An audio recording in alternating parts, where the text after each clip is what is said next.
Ayan mga kaibigan, dumating rin sa wakas yung ating in-order no, ng mga Red Horse, soft drinks at saka sigarilyo. At alam nyo kaibigan, totoo talaga ang chismis. Hindi chismis, nagtaas po talaga yung Mighty at saka Winston. Pati siguro yung Camel, kaso hindi ako nagtitinda ng Camel dito kasi wala talaga naghanap. So si Mighty at Winston kaibigan, ngayon pag-usapan na natin yung sinabi ko. Sakit ng ilong ko. Pag-usapan na natin kaibigan si Mighty at saka si Winston. Ngayon, noon kaibigan, 9 pesos po ang aking bintahan kasi puhunan ay 145. Ngayon, mahigit na 160 ang puhunan. So from 9 pesos, mga kaibigan, nabalita nyo na siguro na nagtaas na, nagmahal na ang presyo ng mga sigarilyo. Yung Winston at saka si Mighty, ayan. Yung isang pack ay nagtaas ng 20 pesos. So sa isang rim, 200 pesos po ang itinaas, ang idinagdag sa presyo. Napakalaki. Ngayon kaibigan, na-post ko na ito sa aking Facebook na nagtaas na po ang presyo ng sigarilyo, Mighty at Winston, at maraming nagtanong, Ate JB, magkano na po ba ang bintahan ninyo sa inyong tindahan? So ngayon kaibigan, pag-usapan natin kung magkano na ang retail price, kasi alam na natin yung wholesale price. Magkano na ang retail price ng sigarilyo ngayon? Magkano ba ang dapat binta natin ng mga Winston tsaka Mighty sa ating tindahan? Pag-usapan po natin ito. Napakahalagang bagay kaibigan para po hindi malugi ang ating sari-sari store business. Good morning mga kaibigan. Ayan, good morning pa rin ang umaga ni Ate GB. No? Kahit nakabalita ako galing sa ating supplier, wholesaler ng sigarilyo na nagtaas na. 2 days back kaibigan, ngayon po pala ay February 3, February 1 nagtaas po ang presyo no ng Winston at saka Mighty. So ayan, nagtaas kaibigan. So ngayon hindi pa ako nakapag-order. Tingnan nyo, naubos yung aking sigarilyo, wala ng Winston. Meron na lang yung hindi na wala na sa kaha. Ayan, bigyan natin ng light, no? Madilim pa pala, maagang pa, kaibigan. So, ito na lang yung sigarilyo ni Ate GB. Ayan, kasi nabalitaan ko kasi their friends nagtaas. So, hindi muna ako kumuha sa aking supplier. Naisip ko na maghanap na lang ng ibang supplier.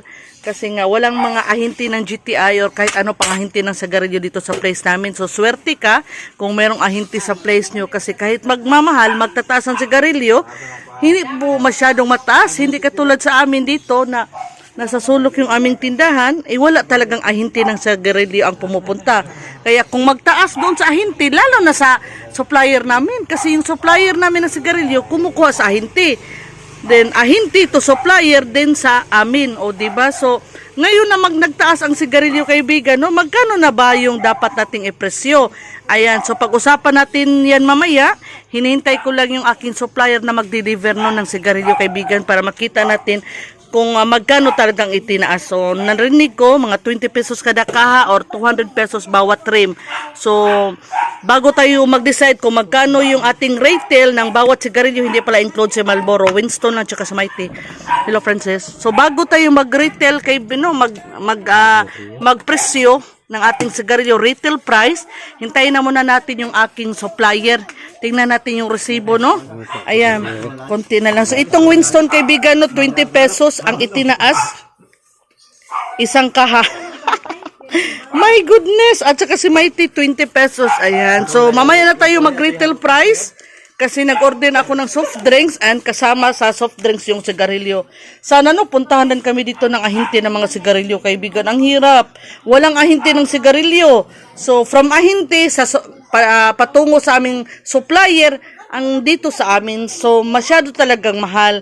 So, minsan, naisip ko na sa Bisaya pa swerte, no? Swerte yung mga kasamahan ko na sari-sari store owners, may GTI, may PMFTC, na pumupunta sa nilang tindahan, kaibigan. Ako wala. So, mahal talaga. Ayan, kaibigan. So, ito na lang yung aking sigarilyo, pero meron pa namang Winston. Winston ang pinakamabinta, kaibigan. Nandun, hindi na aabot sa isang kaha. Kasi nga, hindi ako bumili kahapon sa palengke. Mahal kasi. So, akala ko hindi pa magmahal sa akin supplier, yun nga nagtaas na pala. No? So, okay lang. Ang pag-usapan natin mamaya, magkano na ang retail price ngayon nagtaas ng sigarilyo, ha? Magkano na ba ang dapat nating ibinta sa ating tindahan para hindi tayo malugi? Kaibigan, dumating na yung ating order, no? Check natin yung resibo. Ako na apis akong vlog, be. Nagmahal na daw ang sigarilyo, kaibigan. Tingnan nga natin yung resibo. Adong. Ayan, salamat, no? Ayan. So, i-check po natin mga kaibigan yung resibo, no? 2 days back, 145 lang po ang Mighty. 145 naging 165. Tingnan nyo. Oh, 20 pesos ang itinaas. Ang Winston, from 163 naging 183. Yan na nga kaibigan. Totoo po kaibigan, no? Nagmahal na talaga ang sigarilyo. 20 pesos isang kaha. Para to kayo. Bali, 200 pesos po isang rim. Ayan. So, nag-vibrate yung ating phone. May tumatawag. Check muna natin. Hindi ako kumuha ng buy rim kaibigan. Total, palagi naman po akong nagpapadeliver sa kanila. Wala po kasing ahinti dito sa place namin mga kaibigan, no? Yan, kaya na lang, buy pack, buy kaha na lang. Nagpa-vibrate yung ating phone, may kaibigan na tumatawag. Shout out kay 3 Vlogs Unlimited. 3 Vlogs, you're calling me, I'm doing video. I cannot accept your call, I'm doing video. Yan. So, hindi ako kumukuha ng buy rim kaibigan, no? Siguro kung may ahinti na pupunta sa tindahan namin, kukuha po ako ng buy rim. Pero wala. Kaya hindi na lang buy rim ang kukunin ko. Sana may ahinti dito kaibigan, no? Ayan, so 20 pesos bawat kaha. 20 pesos po bawat kaha ang itinaas. Oh my goodness.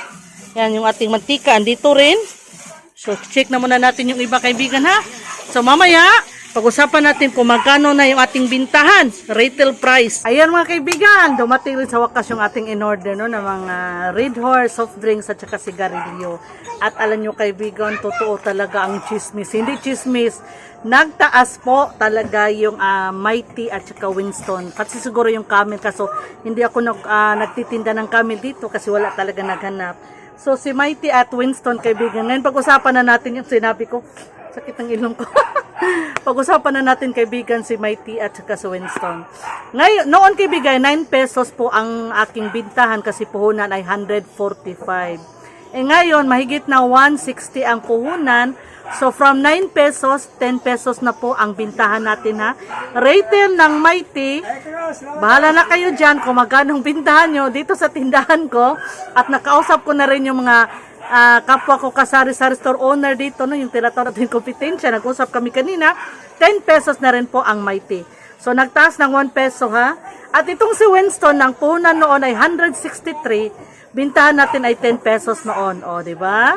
Ngayon, kasi nagtaas na rin ng 20 pesos bawat pack, ang puhunan natin ay hindi, ang retail price natin hindi na 10 pesos. 11 pesos na po ang Winston ni Ate JB. O, diba? So, again, nasa sa inyo na po yon kung magtataas kayo ng presyo dyan sa inyo. Okay, basta ito na talaga ang price ni Ate JB. O, diba? Sana all. Sana all nagtaas pero marami pa rin din bumibili, no? Sana ganito lahat yung mga paninda, no? Kahit nagtaas, marami pa rin bumibili. Iwan ko ba sa ating mga kapatid, no? Mahilig sila magsigarilyo. Kahit alam naman na hindi maganda sa kalusugan, mabintang-babintang pa rin mga kaibigan. So, ayun na ha. Update natin. Nagtaas na si GTI Products. Ang mga GTI Products, kaibigan, no? So, sana GTI, puntahan nyo po ang tindahan ni Ate GB. Nasa sulok po kami, no? Pero okay lang, Mohon, Talisay City, Cebu. Ayan, Purok Nazareno, no? Para mas makamura tayo. Mas mura kasi talaga sa GTI. Kahit anong ahinti, mas mura ang ahinti, no?